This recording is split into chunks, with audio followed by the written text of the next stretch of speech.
신약성경 마태복음 7장 6절입니다. 신약성경 10쪽 마태복음 7장 6절 제가 봉독해 드리겠습니다. 거룩한 것을 개에게 주지 말며 너희 진주를 돼지에게 던지지 말라. 그들이 그것을 발로 밟고 돌이켜 너희를 찢어 상하게 할까 염려하라. 아멘. 주께 영광 돌리는 귀한 삶들이 되시기를 바랍니다.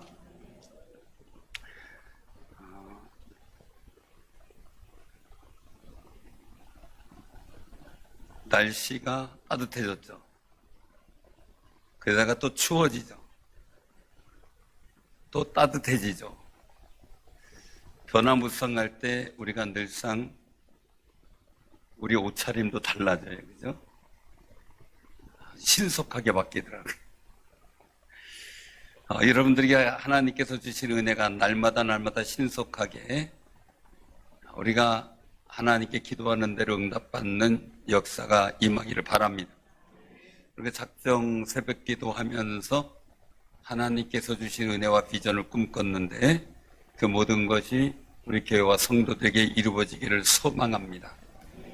마태복음 6장에서는 그 외식하는 자라는 말이 나옵니다. 바리새인들과 서기관들에 대해서 예수님께서 즐겨 사용하신 거예요. 외식하는 자는 성경을 처음 보는 분은 저희 어머님들 했지만 집 밖에서 밥 먹는 걸 가지고 외식으로 알고 있잖아요. 그래서 겁먹은 표정으로 야, 바깥에서 식사하면 안 되냐? 묻더라고요. 여기서의 외식이라는 말은 연극 배우라는 의미를 가진 말인데 사람에게 보이려고 그들 앞에서 너희 의를 행하지 않도록 주의하라. 그리하면 하늘에 계신 너희 아버지께 상을 받지 못하느니라 라고 말씀하신 이 마태복음 6장 1절에서 우리는 그 의미를 찾을 수가 있어요. 예수님은 사람에게 보이려고 구제, 기도, 금식하는 것은 하나님께 상을 받지 못하는 신앙이라고 바리새인들을 책망하셨어요. 그래서 사람에게 보이려고 하는 행동으로 외식화되었던 유대교의 영향을 받지 말라고 제자들에게 교훈을 주신 겁니다.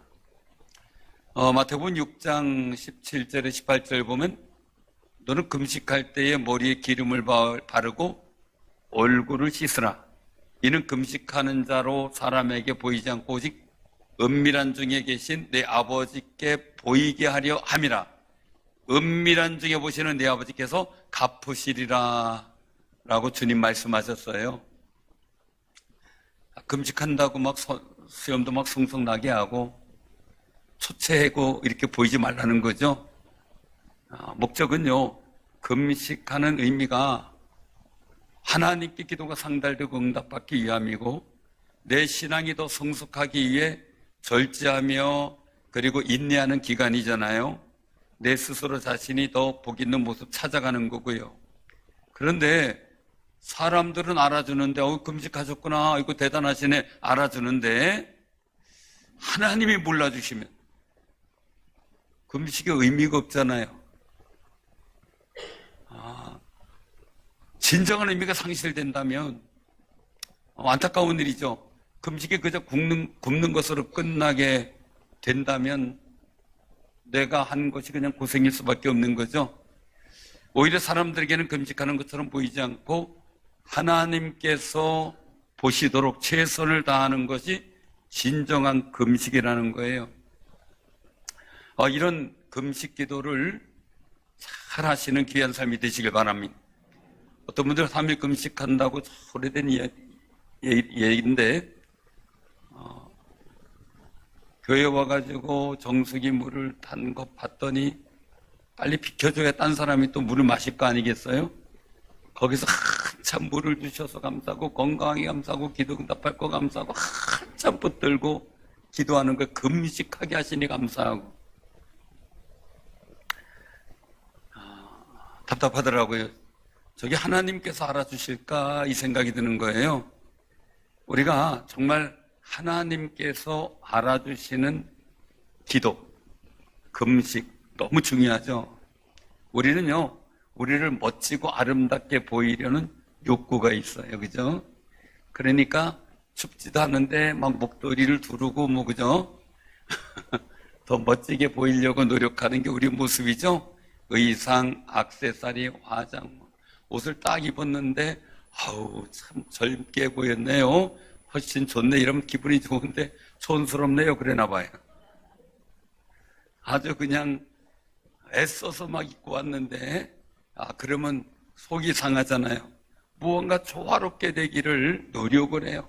그래서 양말도 양복 색깔하고 비슷한 거 입고 막 신고 말이죠.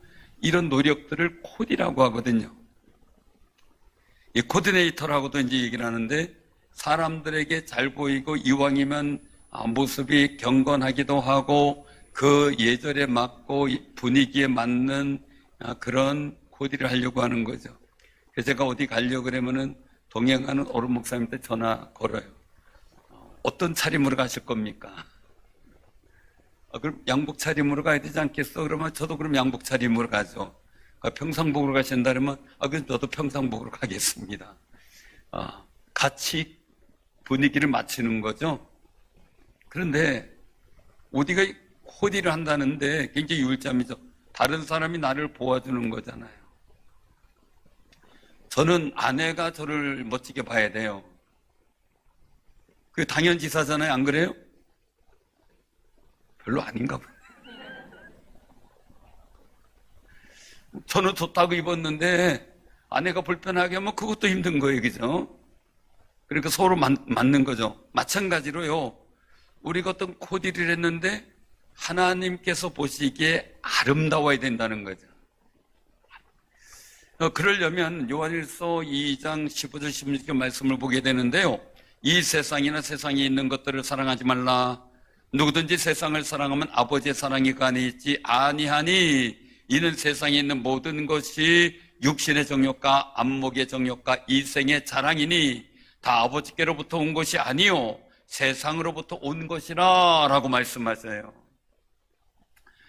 우리의 신앙의 코디를 잘 알아면 하나님의 사랑이 내게 믿어줘야 되고 하나님의 사랑으로 우리가 다른 모든 것을 볼 수 있는 또 교인들을 보고 교회를 볼 수 있는 그런 신앙의 코디가 마련되어야 된다는 거예요. 정말 그런 면에서 볼 때 바리새인들과 서기관들은 이 신앙의 코디가 실패해버리고 말았어요. 왜요? 하나님의 사랑을 감동 있게 간직하고 그 사랑에 의식하여 하나님께서 기뻐하시는 모습을 찾기보다는 사람을 의식해서 행동하는 외식적 신앙의 코디를 하고 있었기 때문이죠. 그래서 예수님께서 바리새인들 서기관들을 책망을 한 겁니다. 또 오늘 본문 마태복음 7장 1절에서 보면은 비판을 받지 아니하려거든 비판하지 말라 그렇게 말씀하셔요. 제가 학생 때 들은 설교예요. 항상 이렇게 보라 그랬어요. 그러면 내가 한 사람을 지목해서 얘기를 하지만 한 손가락은 하나님을 지칭을 하게 되잖아요. 마치 아담이 하와 때문에 범죄했다 하나님이 만들어주신 하나님이 데려온 하와 때문에 그런 거 아닙니까? 하고 얘기하는 것처럼 말이죠. 근데 세 손가락은 저를 향하잖아요. 여러 명인데서 누군가 얘기했을 때 그 중에 대다수는 나를 뭐라 그러는 말인데 표현은 안 할 따름이죠. 그러니까 이제 조심해야 될 그런 부분들인데 결론적으로 5절에 말씀하셔요. 외식하는 자요 먼저 내 눈 속에서 들보를 빼어라. 그 후에 밝히 보고 형제의 눈 속에서 티를 빼리라 라고 선언하세요. 의미 그대로 본다면요 내 눈에 들보가 있어요. 내 눈이 정상이 아니에요. 내 눈에 자꾸 이게 뭐 까만 게 돌아다녀요. 내 눈에 색약이 있어요. 색깔 구분 못해요. 정상이 아니면 모든 것을 바라보고 판단할 능력을 상실하는 거잖아요.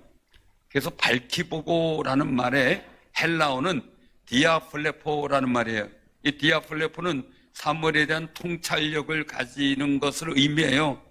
근데 성경에서는 이 말이 시력을 회복하다라는 뜻으로 써요. 영적 시력을 말해요. 하나님을 의식하는 마음의 신앙을 회복할 때 믿음으로 보는 영적 시각이 회복되는 줄로 믿으시길 바랍니다. 우리의 육신의 눈으로는 안 돼요. 그러나 믿음의 눈으로 보면 돼요. 근데 문제는 우리가 다 한결같이 믿음의 눈을 가지지 못한다는 게 문제죠. 그래서 우리가 믿음의 눈을 가지고 세상을 보고 나의 인생을 볼 줄 알 때 하나님께서 개입하시는 거룩한 은혜를 경험하게 되고요. 주님이 도와주시는 거룩한 사랑이 내 마음에 기대감이 돼요. 사랑하는 성도님들, 여러분들의 마음속에서 정말 믿음으로 보는 영적 시각이 아주 밝아지기를 바랍니다. 그래서 먼저 내 눈 속에 들보를 빼라는 말씀 속에 아주 우리는 귀한 은혜를 받게 되는데요. 외식하는 사람의 관점은 다른 사람의 눈의 티에 관심을 가져요. 이 티는 실수나 허물, 또 범죄 이런 걸 말하죠.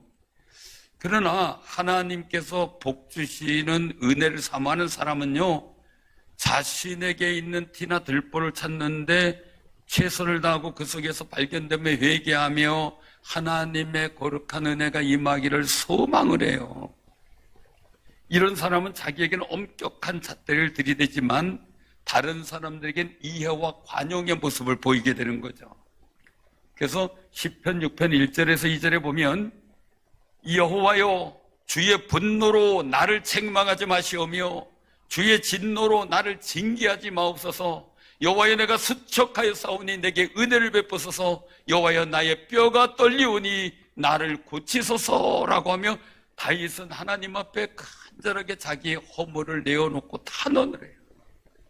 하나님을 의식하던 다윗은 이렇게 자기에게 잣대를 철저하게 되면서 자신을 죽이려고 했던 사울왕에게 된 너그러운 이해와 용서를 구하는 모습을 보게 됩니다. 외식하는 사람은 남을 판단하려고 하는 말과 행동이 많아져요.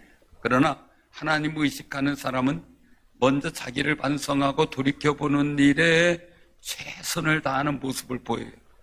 그래서 갈라디아서 6장 1절에 보면 형제들아, 사람이 만일 무슨 범죄한 일이 드러나거든 신령한 너희는 온유한 심령으로 그러한 자를 바로잡고 너 자신을 살펴보아 너도 시험을 받을까 두려워하라 라고 말씀하세요. 신령한 사람이에요. 우리는 하나님의 사랑으로 보는 신앙의 모습을 갖고 살 때 신앙의 코디를 잘 알 수 있으면서 신령한 삶을 살아가게 된다는 사실을 깨닫기를 바랍니다. 사람을 의식하는 신앙은요, 자주 시험을 당해요. 작은 어려움에도 넘어질 때가 많아요. 늘 걸려서 넘어져 신음하고요, 신앙이 성숙하지 못하는 거죠. 초보적 믿음을 극복하기 힘들어요. 여러분들 오면은 1층에 현관에 나무가 있죠. 화분에, 그죠? 여러분들이 오면서 한 번씩 흔들어 놓고 와봐요. 며칠 살까요? 며칠 살까요? 안 해봐서 모르죠? 근데 금방 죽을 것 같아요. 안 건드려서 다행이죠. 여러분, 우리가 생각해 보시기 바랍니다. 내가 시험에 걸려 넘어지는 상황을 보면 거의 비슷한 상황이 계속 반복이 돼요. 가만히 내가 시험에 걸려지고 마음 상하는 일들 보면 꼭 같은 사건, 비슷한 사건이나 같은 방식의 일이에요. 그것이 내 영적 약점이에요. 그러다가 보니까 사단이 그걸 자꾸 후벼파고 공격을 해요.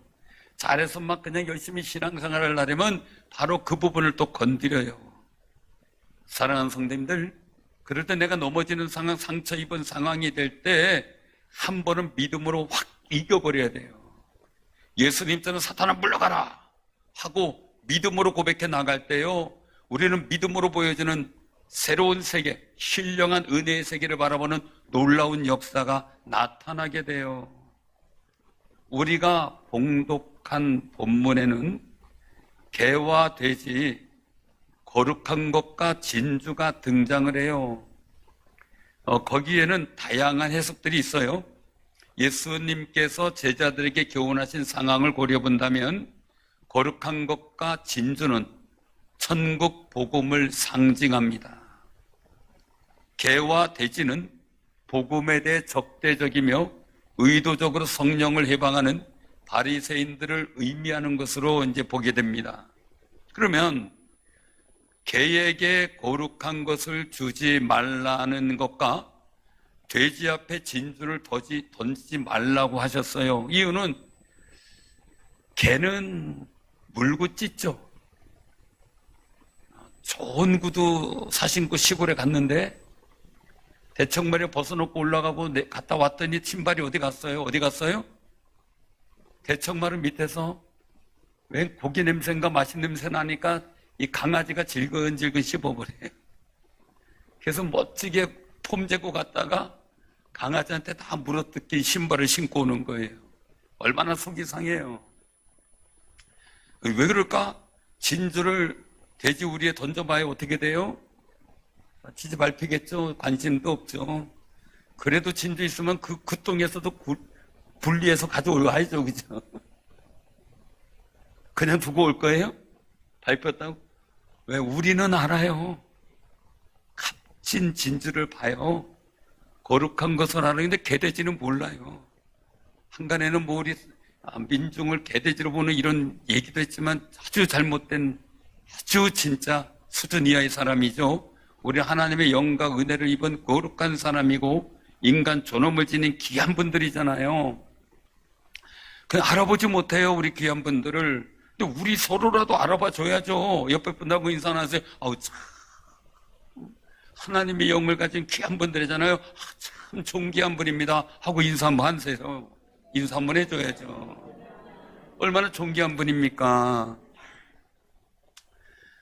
아니, 이 일들 속에서요, 굉장히 중요한 것은 이 진주가 자기를 얼마나 빛나게 한다는 걸 모르는 거예요. 얼마나 아름답게 한다는 걸 이 돼지는 몰라요. 이 거룩한 것이 걔는 사실은 뭐 거룩하지 않잖아요. 그런데 이 자기를 거룩하게 만들어가는 그 아름다운 가치를 몰라요. 한마디로 자기를 코디하기를 모른다는 거죠. 아름답게 코디하는 것에 모르고 그게 나한테 정말 얼마나 중요한지 모르는 거예요. 결국 본문의 내용은 뭐냐면 복음의 가치를 알지 못하는 바리새인과 서기관들에게 복음을 전해도 소용이 없고 오히려 복음 전파자들을 핍박할 거라는 거죠. 그 예수님의 예언의 말씀인데 실제적으로 그들은 복음을 거절하고 예수님과 그리고 또한 그의 제자와 초대교인들을 잡아 죽이고 핍박하고 감옥에 가두는 일을 서슴지 않았죠. 그때부터 많은 순교피, 예수 그리스도의 피로부터 많은 순교자의 피가 흘러서 우리에게까지 복음이 전파된 거예요. 지금도 수많은 현장에서 선교사님들이 순교의 삶을 살아가고 있죠. 사랑하는 성도님들, 우리에게 복음이 들려서 내가 예수 안에 믿는 믿음을 갖기까지 많은 순교피가 있음을 믿고 정말 감사하며 살아가는 귀한 삶이 되시길 바랍니다. 예수 그리스도의 복음은 거룩하고 진주같이 아름답고 값진 거예요. 그 예수 그리스도께서 고난을 받으시고요, 십자가를 지고 죽으신 것은 나의 죄를 사해 주는 거잖아요. 나를 거룩하게 해주시는 거잖아요. 우리를 거룩한 존재로 만드는 거잖아요. 얼마나 신나고 아름다운 거예요. 그런데 우리 죄를 사해 주시기 위해 하나님의 아들 십자가에 죽으시고 부활하신 이야기는요, 진주같이 아름답고 값진 거예요. 우리가 그 사실을 믿음으로써 내가 값진 존재가 되는 거예요. 글자만 다르지만요, 지나간 년도 모르겠고요, 앞으로 올 년도 모르겠지만 올해는 갑진년이잖아요. 갑진년과 함께 살자고요. 아멘. 가치가 있는 년이에요. 가치. 이거 욕하는 게 전혀 안 해요. 옛날 선교사님들이 이렇게 설교했대요. 해라는 걸 잘 몰라서. 2년이 가면 앞으로 올 년이 어떤 년인지 모르겠다고 설교를 했대요.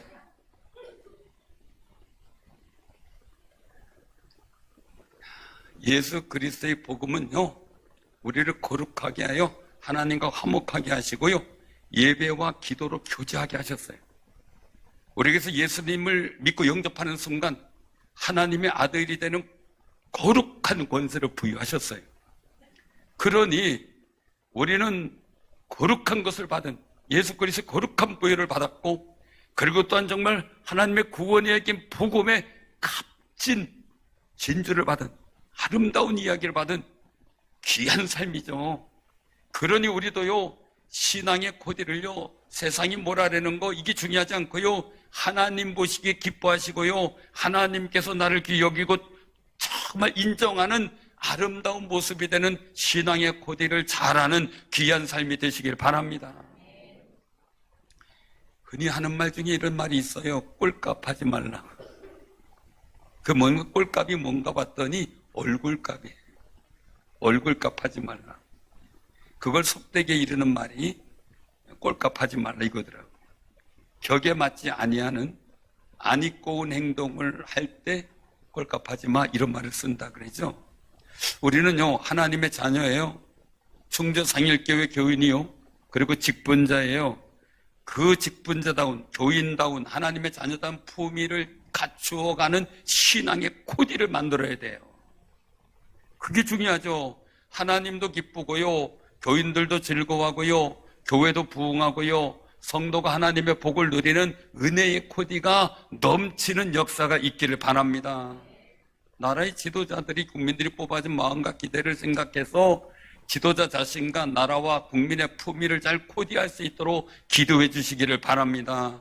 잊어버리고 꼴값 들면 안 되잖아요. 나라의 정체성도 모르고요, 북한의 리더는 대한민국을 주적이라고 선언하고 불바다 만들겠다고 막 하는데, 우리 지도자라는 사람은 북한이 주적이 아니라고 하면서 다른 나라가 주적이라고 하는 것을 얘기 볼 때 참 안타까워요.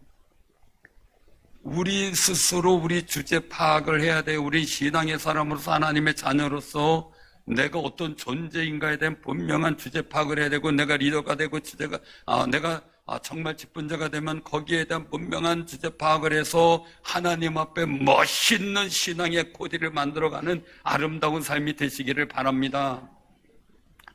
우리가 중요한 직책이나 항존직 직분을 맡은 분들은 정말 더 신중한 신앙의 코디를 가져야 돼요.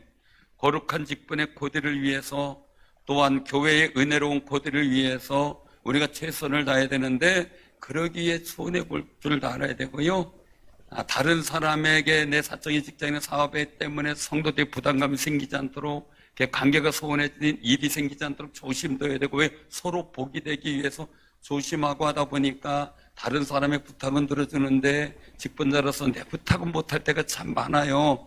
그런데 그걸 하나님이 갚아주셔요. 하나님이 역사하시거든요. 어느 교회에 있었던 이 꼴값의 사건이 있어요. 내가 이걸 왜 하냐면, 제가 동기 목사님 교회였거든요. 그래서 아는데, 거기에 그 아무개라는 교인이 교회를 안 나온다고 떠났어요. 근데 그때 아무개라는 권사님이 새벽에 기도를 하는 거예요. 교인들 가고 있는데 막 엎드려서, 하나님, 아무개 집사님이 교회를 떠난 것은 목사님 때문이래요. 목사님 때문이래요. 어쩌면 좋아요 하고 막 기도하는 거예요. 울면서. 근데 그 앞에 강대상에 그 목사님이 엎드려 기도하고 있었어요. 그거를 들은 목사님 기도, 하나님, 제가 아무개 집사님한테 물어봤더니 아무개 권사가 싫어서 떠났대요. 어떻게 하면 좋아요? 어느 게 사실이에요? 새벽에 계속 그 기도했대요. 서로 주고받으면서.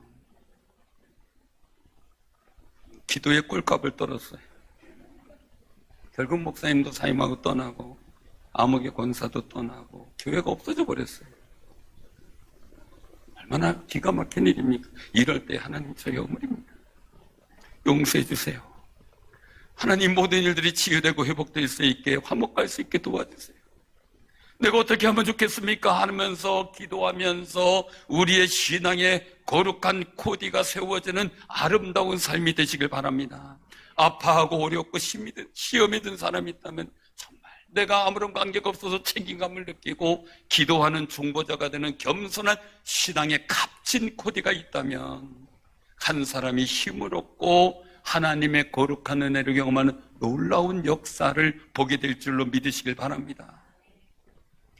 이 성경에서도 이 꼴까불한 사람들이 좀 나와요. 그중에 우리가 잘 아는 사울은 잘 아니까 또 얘기해야 되겠어요. 신앙적 코디가 잘못됐어요. 사울왕이 하나님께 인정받지 못하고요, 하나님께서 왕으로 세운 걸 후회하죠. 우리도 그런 일이 생기면 안 되잖아요. 왜 그랬을까 보면 하나님을 의식하기보다 사람과 세상을 의식하는, 그래서 그 의식하면서 행동하는 외식적 행동이 있었기 때문에 그래요. 사무엘상 13장 8절에서 9절에 보면 사울은 사무엘이 정한 기한대로 이래 동안을 기다려요. 근데 사무엘이 길갈로 오지 아니하며 백성이 사울에게서 흩어지는지라 사울이 이르되 번제와 화목제물을 이리로 가져오라 하여 번제를 드렸더니 그렇게 말씀하셔요. 사울왕은 지금 어떤 상황이냐면 블레셋이라는 나라, 지금 이스라엘이 다투는 그거하고 비슷한 상황이에요. 블레셋이 쳐들어와요. 군사 대치 상황이에요. 점점 다가오는데 사무엘 선자는 일주일 동안 기도하며 기다리시오.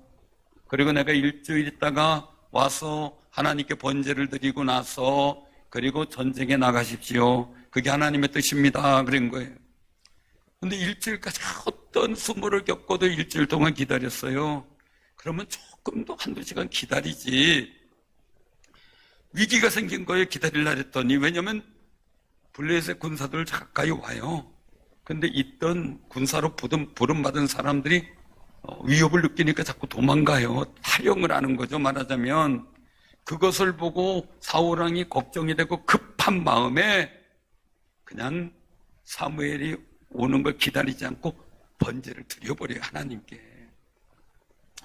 이게 사울은 그렇게 얘기를 해도 내가 이르기를 블레셋 사람들이 나를 치러 길갈에 내려오겠거늘 내가 여호와께 은혜를 간구하지 못하였다. 그래서 내가 직접 기도했다 이거예요. 부득이해서 번제를 드렸나이다 하고 사무엘상 13장 12절에 고백을 하는데 굉장히 중요한 게 있어요. 번제는 제사장만 드리게 돼 있어요. 사무엘이 와야 드려야 되는 거예요. 왕이라도 못 드리는 거, 이게 얼마나 무슨 말인지 몰라요. 그런데 그 일을 범한 거죠. 그래서 사울왕의 관점 뭐냐, 백성을 보았어요. 서두로는 블레셋 군사들만 의식했어요. 하나님에 대한 일들이 두려움 때문에 사라져버렸고요. 그리고 행동을 하게 된 거죠. 사실은 이때 하나님이 자기를 불러주셨고 은혜를 세워주신 일들을 알고 하나님을 사랑하기에 믿는 신앙의 코디를 보였어야 돼요. 근데 그걸 놓친 거예요.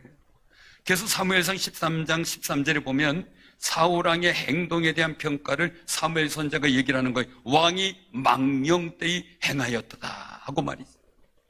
망령되다는 말은 국어사전에 늙거나 정신이 의려서 말이나 행동이 정상을 벗어난 상태로 하는 말이나 행동과 판단하는 것을 의미해요. 성경적 의미는 하나님을 사랑하는 마음이 적어서 하나님의 뜻을 거스리는 불경스럽고 신성모독적인 제반의 말과 행동을 말해요. 그러니까